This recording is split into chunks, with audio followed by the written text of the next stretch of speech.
Clean With Me friends and beloved earthlings. I'm excited today to talk to you about one of my favorite pieces of equipment.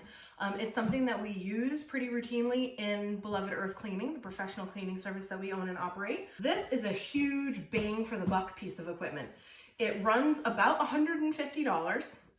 We've gotten lots of life out of using it. There's some tips and tricks that I will share with you that will help you get even more life out of the machine, and some really important things to remember to keep you from killing the machine accidentally. And also how to keep yourself safe, because what this unit is an actual steam cleaning unit. It does get hot enough to sanitize by itself when used properly. You can fill it with cold water. It has a self-heating unit. So my first word of caution is be extremely careful that you do not burn yourself with this piece of equipment. The water comes out boiling hot.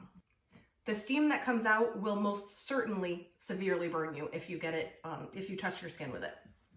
So I'm going to introduce you to the machine, and then I will actually walk you through a little bit of how I use it. So the machine itself is a cube. It's about, I would say, a foot cube, foot in each dimension.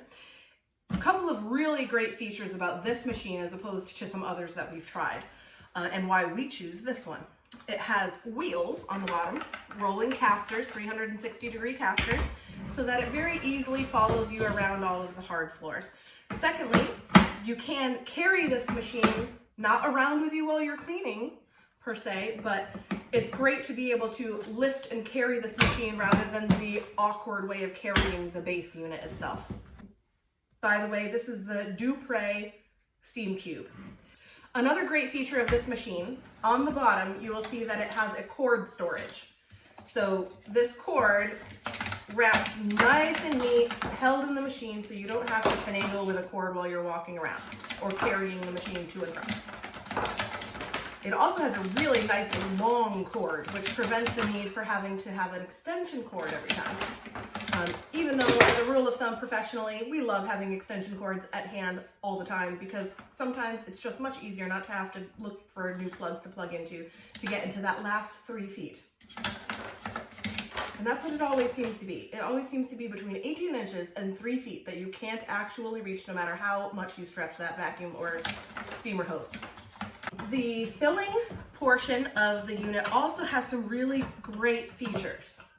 It has this pressure sensitive knob, safety knob, so that if there is pressure built up in the machine because of heat, this knob will not actually turn to loosen it to take it out.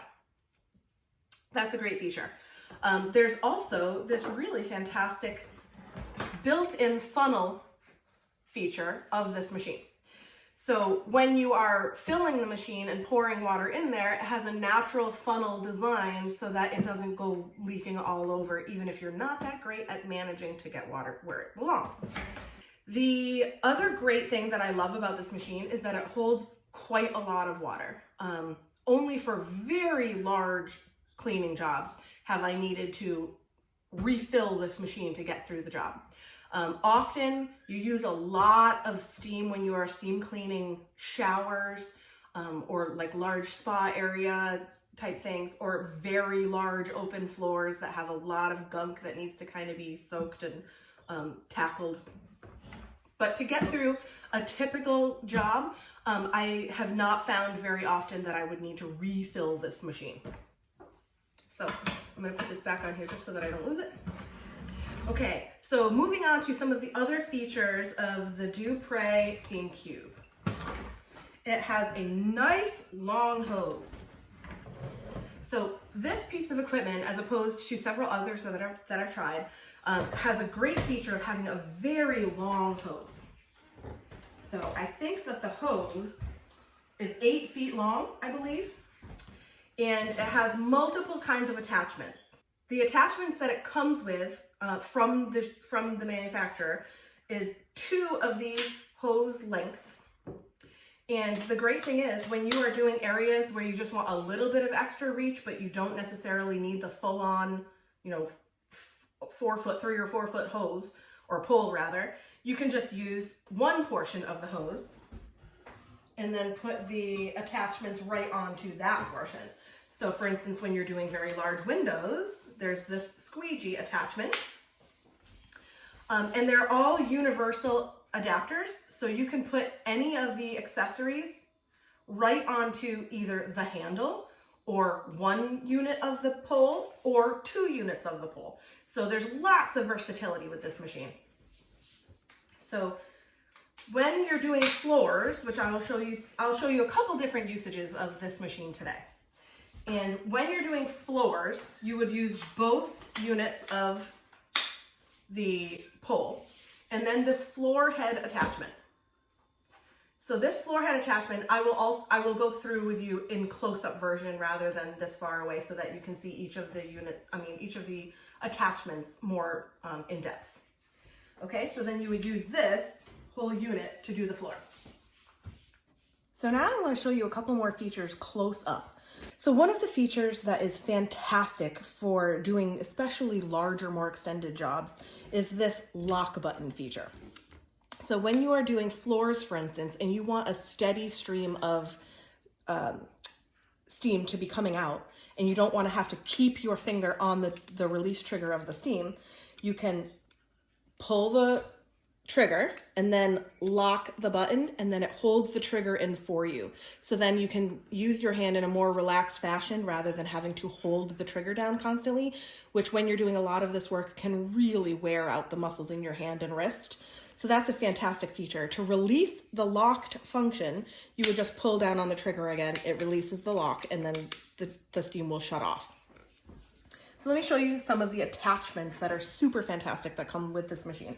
The first one that we probably use the most with this machine is actually the floor scrubbing head. So you can see that this one has been around the block. That's another thing that we love about our favorite pieces of equipment, is that they have a long lifespan. So when you're using this attachment, this actually cleans the floor, just like a vacuum head. So it has a similar feel and function to a vacuum head. Whenever we have a piece of equipment, it's nice to keep all of the pieces together, and we find that these reusable bags, which we seem to all have a plethora of, any reusable bag will do, but this really helps keep all of the things contained so that you don't lose them or have them kicking around inside your bag. And when you see some of them, you'll see why you want to keep them in their own location. So using this, and you can see every single thing that I have for this piece of equipment comes from the office, and it is all used. So when you would order it, obviously it would be in perfect new condition, but I don't have any that are still in new condition. So the most efficient way that we've found to use this vacuum head is with these custom microfiber reusable mop pads. So the way that these work most effectively is you place them on the ground, and then you use the pad, and it has these permanent little Velcro hooks that pick up this back padding of the mop pad itself. So my favorite way of lining this pad up, you would keep, this is a pull-off tab. That's what that shape is for. And the easiest way to pull that off, which I can show you later, is with your toes. So you never, ever, ever want to grab any part of this pad when you've been using this piece of equipment. When you've been using active steam, you never want to grab any portion of this pad with your bare fingers. You will absolutely burn your fingers uncomfortably. So the best way to line up this pad for usage is to put the very edge of the pad along the very edge of the bottom of the unit and roll up so that you have a little bit of overlap on either side. You want to be able to at least see the thread on the outside of the, see the binding thread on the outside of the head, and then have as much of the pad as possible up this front edge. And then I even sometimes give it a little bit of a fold for myself to try to keep it up. The reason for that is the motion of pushing the pad along the floor like this. If the pad is even here with the even front of the head, oftentimes this pad can roll underneath, which becomes really frustrating and not efficient. And you can end up just damaging and dirtying the back of the pad, which isn't really meant to hit the floor. So line up with the bottom evenly, have as much overlap as you can on the top. That will help with the function of pushing against the floor. So when you go to remove this, the easiest way is to use your toe on the ground, press that little tab hard and pull up. Then let it cool and pick it up, throw it in your wet bag. Another way that you can use this head really adds to the versatility. So you can take any reusable cloth. I would never suggest using paper or anything like that. Don't use paper towels or anything like that. It will just disintegrate with the heat that comes out of this machine. So any piece of cloth that you have that fits over the entire portion of the head, because you do want to be careful. I'll try to zoom in. But when you can see these Velcro grabbers here, those could absolutely scratch wood floors. And just a side note, wood floors actually become more vulnerable when they are wet, and especially when they are warm and wet. So be very careful that you don't have anything, any little pieces of grit or little tiny pebbles or sand or anything stuck in here. So when I show you how to properly clean the floor later, you will see that I always suggest sweeping and vacuuming very thoroughly before you steam clean. The last thing that you want to do is put a scratch or a ding in your floor by improperly using this amazing equipment. Another great pro tip with this machine, using this floor head, is that you do not necessarily need to invest in the reusable custom pads. I highly recommend them just because they're so easy and efficient, and they wash up really well. They also have a really thick texture. There's kind of multiple rib functions to these pads. But if you don't want to make the investment, it's, I don't know, it's usually like between $12 and $16 for multi-pack, like 5 or 6 custom pads. So if you don't want to do that though, you can use anything that you have lying around that's a sufficient size. So this is about as small as I would recommend going. It's just a standard face cloth. I have a ton of these because I collect them, they've been donated. I always use reusable cloths, and I like to use things until they're the end of their lifespan. So the way that you would attach this to the head to use would be to place the head of the steamer into the center of the cloth, and you can see there's not that much overlap on this side. But the way I would use this one is to do it like this and then tuck in both corners under this clamp.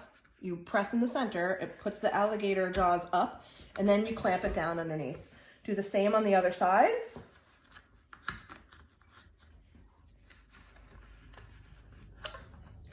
And now you have a perfectly usable makeshift pad.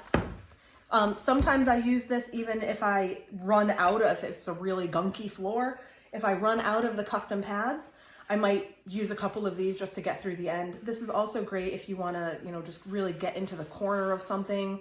So it's fantastic if you don't want to make the investment. And the machine does come with a couple of these pads anyway, the custom pads. And also some other like terry cloth bonnets for some of the other attachments that I'll show you, but you can use anything you want. There's another method if the cloth that you're using is a little bit longer. So let me show you that one.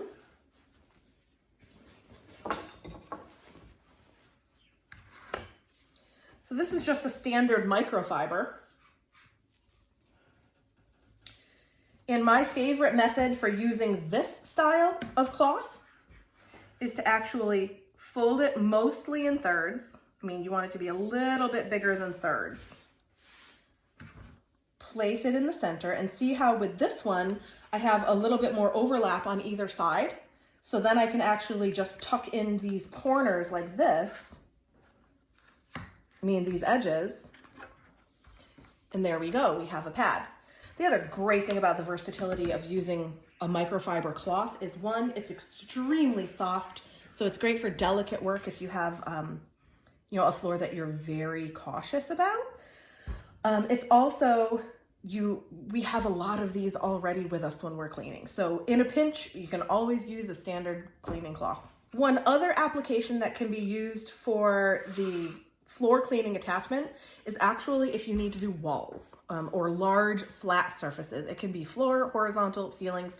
We have done a commercial kitchen with this, and we did the actual ceiling, the walls that were all splattered with grease, the back plate of the stainless steel wall covering behind the commercial stovetop. So it's made for large flat surfaces. Typically that is a floor in most circumstances, but it's great for using walls as well. And In the case of wall, I would absolutely recommend using either the terry cloth bonnet. I prefer to the terry cloth, I prefer the microfibers anyways. So the microfiber cleaning cloth would be a great choice for any painted surfaces. So moving on to the squeegee attachment. To be quite honest, I don't use this attachment very much. I should probably try more, but I've had some really good success using it to put a final steam coat on like glass top stoves or large areas of glass windows. Like, I mean, it melts through bird poop in a window cleaning situation really fast. One caution that I would note is that windows are not typically tempered glass for heat. So particularly if it is cold outside or anything below 65 degrees, I would not recommend using the steam squeegee on the glass. You do run the risk of actually causing heat shock and fracture. So I would not suggest that. But indoors, in showers, you know, fiberglass shower surrounds, glass shower doors, this is a great final way, if you're using this machine, to give a perfect finish at the end. So you could use the other attachments of this machine to get all of the actual soap scum and buildup and mold and mildew off, and then use this squeegee to give a final perfect streak-free finish. Okay, and finally I'm going to show you all of the detail attachments that come with this steam cube. So the first one is this handheld bristle unit. So this can be used two ways. The bristles, I will caution you that these bristles are extremely heavy duty. So this is not something that I would recommend using on most any surfaces except maybe brick, outside concrete, unfinished enamel, you know, things that really can stand up to heavy duty bristles. These are not gentle bristles. But the other function of this piece is that it does come with one of those terry cloth bonnets. So you can also make your own if you are at all handy with a sewing machine. You can very easily make your own. This is another application where you can easily adapt the use of any cloth to use with it. You would just sort of tie this around and then place a rubber band around the end. So any kind of rubber band or a hair tie or anything like that that just basically holds that bonnet in place. And then one caution that I will give you is that the bristles can come through, so do still be very careful.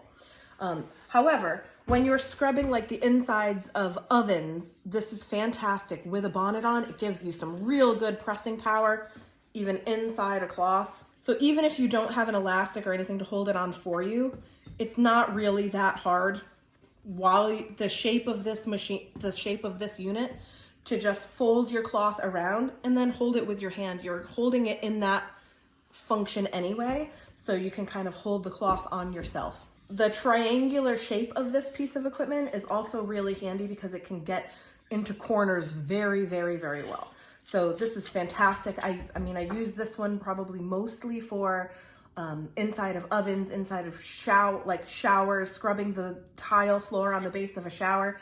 But like I said, be extremely cautious using these bristles directly on. They're not necessarily meant to be used directly on a surface. So the other pieces of equipment are these teeny tiny little bristle heads. So these are awesome for grout. They're great for like killing mold and mildew and scrubbing it out of difficult to reach locations. Great for getting into crevices, corners, edges. And the way that these are used is it comes with this adapter attachment here. You would put that on, you know, either, like I said, they all are universal attachments. So you can either put it directly on the handle, on one pole, or on two poles. And so then there's this little ridge right here. And inside the little nozzles, there is a little groove. So you want to just make sure that you're lining up that groove with that little ridge, and then it will slide on. And they are pretty tight. There we go. So you want it to seat right onto that little ridge. And then one caution, pro tip, Be very careful. Don't press against your hand like this with the bristles. They are really, really strong. So use your hand around the plastic part to push it in, or even use the counter pressure and then hold onto this part of the hose and push it in. But don't, be very careful, even more so with this attachment, which is actually metal bristles. So I very, very rarely use this.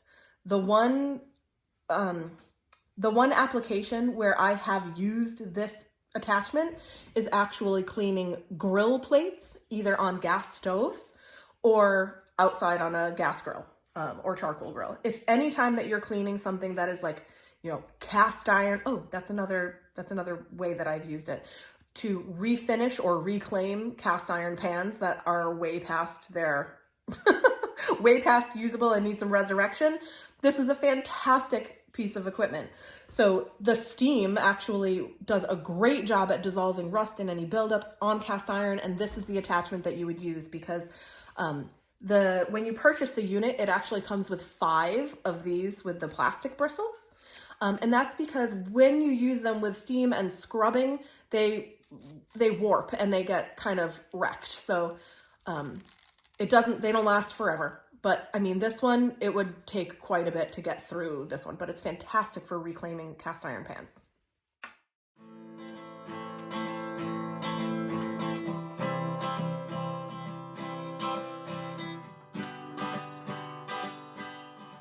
Okay, so here we are preparing to fill the machine to get it ready to start.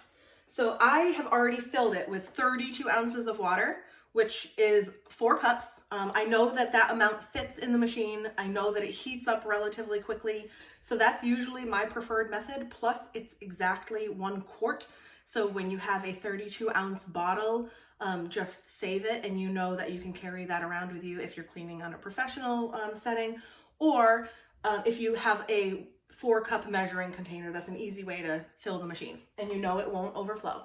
Another tip that I will give you is if you know that you only need this for a very small task, like a little part of a shower, or if you just want to do your grill setup, don't fill the machine to capacity. It takes a much longer time to actually heat up to the point of being usable, and it's a lot longer to defuse the pressure at the end so that you can put the machine away properly. So I have already filled it, like I said, with 32 ounces of water, and since I have quite a lot of steam cleaning to do today, I'm going to be doing the whole first floor of my home. I know that I'll go through at least that, and if I have more left over, I'll probably do the edges of my shower too. So the other great thing to remember is that this machine, not only does it clean without the use of any chemical at all, it's just the power of steam water. The great thing to remember is that it actually disinfects as well. So there is no need for additional product or chemicals or cleaners of any kind to use with a steam cleaner. Now that the machine is full, I've replaced the security cap nice and tight, and I am going to press the on button. So now, as you can see, the light is orange. As soon as this machine is ready to be used and has generated the steam properly, that light will turn green, and I'll show that to you when it happens. So I'm going to take advantage of the time that it takes that machine to heat up, and I'm going to give you some extra pro tips about the Steam Cube. So one pro tip is you want to make sure that the machine is empty entirely when you are done using it. You do not want water aging. It can get moldy, it starts to stink, it gets really swampy inside. And I don't know of an effective way to clean the inside. You don't want to corrode the vessel inside by using like white vinegar or any kind of like corrosive cleaner like bleach or anything like that, which we don't even recommend using at all. Even hydrogen peroxide. So my best suggestion is just to make sure that you remove all of the excess water from both the main canister itself as well as from the hose and the attachments. One of the best ways to do that is when you finally are done with the job and you shut the machine off, also unplug it. That way you know that it is off. It's going to start cooling down. You can either let it rest for a while if you have lots of other work to do. That's one of my go-tos if I have the rest of the job to do, or if I know I can let it cool down a little bit naturally. it's a little bit cleaner to do that. So just let it start to cool on its own. If you are in a hurry and you need to make sure that you get this machine put away and all set and done, or if you're like rushing to get out of a job, what you can do is actually hold the nozzle down and release all of the excess steam. So one thing that I will say, when you do that, be very careful because you can steam up an entire bathroom releasing it all. And also make sure that it's not spraying on anything that can be damaged by an excess amount of steam. So the best place to do it is at the kitchen sink when you're wrapping things up. And if it's already cool, you can tell whether or not it's cool by pressing the nozzle and until it has no more pressure built up inside. So when there's a large amount of steam, or when there's no steam coming out, I should clarify that. When there's no steam coming out of the nozzle, it is safe to go and open the cap. And if there is still water in the vessel and it's not coming out through the nozzle as steam, you can just take the whole canister, dump it upside down over the sink and let the old water flow out. Another reason that you want to make sure that this machine is empty of water is a pro tip. If you are traveling with this machine or storing it in a location that is not temperature controlled, any amount of water left in this machine, if it were to freeze, will absolutely ruin your machine forever. So it can either make leaks, cause leaks in the hose, or cause the hose to rupture, or break the internal canister because the ice freezes and expands. So while this machine is heating up, the best process that we use, or best standard practices rather, is to actually firstly make sure that all of the surfaces around where you're going to steam clean the floor are clear of debris, because the last thing that you want is to clean the floor first and then wipe crumbs off onto a fresh clean floor. So I've already made sure that all of my counters are cleaned. I cleaned them already this morning. So all of my surfaces are clear of debris. The next step would be to actually sweep the floor, because my floor gets a lot of use in traffic. We have 2 indoor-outdoor dogs. I have a 6-year-old kindergartner, and we are suburban homesteaders, and we do not have a shoe-free house no matter how many decades I have tried to make that happen. The first step is to actually sweep the floor clear of debris. I like to do that first because I like to reserve my vacuum for the finer particles that get left behind, rather than filling up my vacuum bags, bag after bag after bag, because of the amount of junk that's on my floor. So if you're in a place that has a lot of stuff on the floor, step 1, sweep it so that you can remove the big particles. Then I'm going to actually use my HEPA filter Miele vacuum, which is another one of my very favorite cleaning products or cleaning pieces of equipment. So I'm going to use my Miele to really vacuum the areas that I'm going to steam extremely well. I don't want any little particles being left around that are going to get soaked and then just moved around. I'm going to pay particular attention to all of the edges of the floor, underneath all the cabinetry. Make sure that especially all of the areas that my steam head cleaner or my steam cleaner head can't actually reach. So particular attention to corners, edges. I might even vacuum off the baseboards if they've got hair and dust on them, just so that it doesn't fall onto the new clean floor. So some other best practices is, depending on your floor type, you can use the steamer as frequently as you would mop. It's definitely my preferred method for a lot of floor types. This floor is not in perfect shape, but it is a newer hardwood floor, so it does have a full, complete surf finish on it. One thing that I would not recommend a steam cleaner for in terms of flooring is wood floor that does not have any finish left on it. You do not want to add a lot of moisture to a floor like that. So when I'm maintaining my own home, I like to do a steam clean at least once or twice a month. In a perfect world, I'm not necessarily great at doing that, but in a perfect world, I'd like to do it once or twice a month.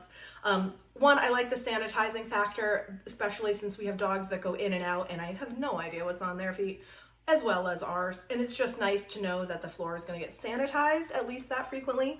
And also, there's just certain things that microfiber mopping with a microfiber pad, there's just certain things that has a really hard time getting up that the steam cleaner just breaks right through. So I love using the steam cleaner on that kind of basis. I would not suggest using it on wood floors more than once a week, especially in New England with our temperature and barometric fluctuations, you really don't want to be adding that much moisture, especially steam and hot water. You don't want to be adding that amount of moisture to a wood floor. That being said, if you have wood look laminate or wood look tile, you can feel free to pretty much use this steam cleaner whenever you want. Okay, so as you saw, I've already swept the floor of big debris. Another pro tip is to remove the items that can easily be removed from the areas of the floor that you want to clean. So the recycling bin and trash can that were next to my buffet, I moved those out of the way so that I can properly clean underneath them. If I was doing the entire room on video today, you would also see me move the kitchen chairs and the stools behind the bar and the dog crate and the mat beneath the dog crate so that I can properly clean all the way to the edges. It's your call. Use your judgment how much you want to move in order to steam clean the floor. Since I don't do it that frequently, when I do in my own home, I like to do it extremely thoroughly so that it's done. When I do my maintenance mopping, I don't necessarily move everything. I sort of play it by ear. I do move like the trash can, which tends to get a lot of gunk around it, but I might not necessarily move the dog crate on my weekly mopping sessions. Another quick little pro tip, the steam cleaner, while it can be used entirely product-free without any other necessary cleaning product, there's a couple areas of my floor, and you might find this to be the case in your space as well, that have a fair amount of buildup or pretty tricky spots. And one thing that I like to do is just use a little bit of our neutral cleaner. This is Basic H, which is my favorite cleaner. It also has a little bit of lemon and rosemary essential oil in it just because I love the smells. But I might want to spray just a little bit of this in a fine mist to kind of soak or pre-soak the areas that are going to be potential trouble. So around the trash can, I know that there's a little bit of marinara that apparently didn't make it into the bin. There's also some spills that are seeming really sticky. And while the machine can get through that really fast, like remarkably fast, particularly around the edges or any areas that might seem vulnerable, I might just want to let it have a little bit of extra mist time to just pre-soak it. It's basically, if you would pre-treat a stain, that's exactly what I would do here if I needed to. And finally, another pro tip that I like to have at hand, you might not find yourself needing this as much in your own personal setting, but what I love when I'm out cleaning houses is some kind of safe scraper. You do not want to use a razor blade or any kind of metal palette knife on a wood floor, especially after it's been steamed. You can very easily accidentally scrape the varnish right off. One of my favorite pieces is actually this plastic razor blade. It could, if I went too hard, it could cut me, but it's much, much safer, but does have a really delicate blade. And so if you ever find yourself with a little piece of gunk that's not dissolving well, having one of these handy where you can just sort of scrape it off. The tip with using these on any kind of surface when you're using a cleaning scraper, and my suggestion is to have this either plastic safety razor or a plastic palette knife can also be a good choice, and those can just be sitting in your back pocket in case you find that you need them. The tip for using these on a surface and preventing damage, and the other thing I love about these plastic razors, these safety razors, is that they fit in a normal scraper holder, which is really nice because it's easy on your hands whenever you need to tackle something repeatedly. So the pro tip in using these safely is to hold them at as close to a horizontal position on the surface that you're scraping as possible. You never want to come at something like this. You're very likely to gouge a line in something. Okay, so I've put on the floor attachment with one of the custom microfiber pads. The light is green on our machine, which means we are good to go. So you kind of want to start in one spot and then work your way out and allow the floor to thoroughly dry. So one great thing about steam cleaning is that it does tend to dry extremely fast, so that's usually not a long period of time. But it is important that you don't kind of walk over the areas that are freshly steam cleaned and still wet, because one, you could deposit more dirt from your shoes or from your feet, but also you will leave footprints in the in the water before it dries. Okay, so remember, we can actually, when you press the trigger, you'll hear the steam start coming out, and then you will start seeing it. I don't know if you can see that. So I'm gonna have it come out. Another pro tip that I really like to use is going with the pattern or the grain of the floor, just so that as the water dries, it makes a much nicer finish. So now I'm going to pull this machine. It rolls really nicely. And I'm going to keep it behind me so that I'm not going around or under the cord and the hose and the machine. So this has a great shaped head. It goes right underneath the cabinetry. I mean, this floor is admirably dirty for the purpose of this video. And the steam is just cutting right through it. Another important usage pro tip is you do not want to leave the steam static in any area of a wood floor for very long. You can absolutely warp wood. Like for instance, if you left the trigger on and left it on the floor in a spot leaning against the counter, ran and grabbed something, you would have taken off the finish of your floor by the time you get back. Like I wouldn't even leave it for 3 seconds in one spot. So the same way that you don't want to actively be leaving steam on the floor and walk away, you also don't want to leave a wet steam pad sitting on the floor when you're done. So one thing that I suggest is to actually just remove the head of the steamer when you're done, and just place it on top of the piece of equipment so that you can't damage a floor by leaving that piping hot, soaking wet mop pad on it.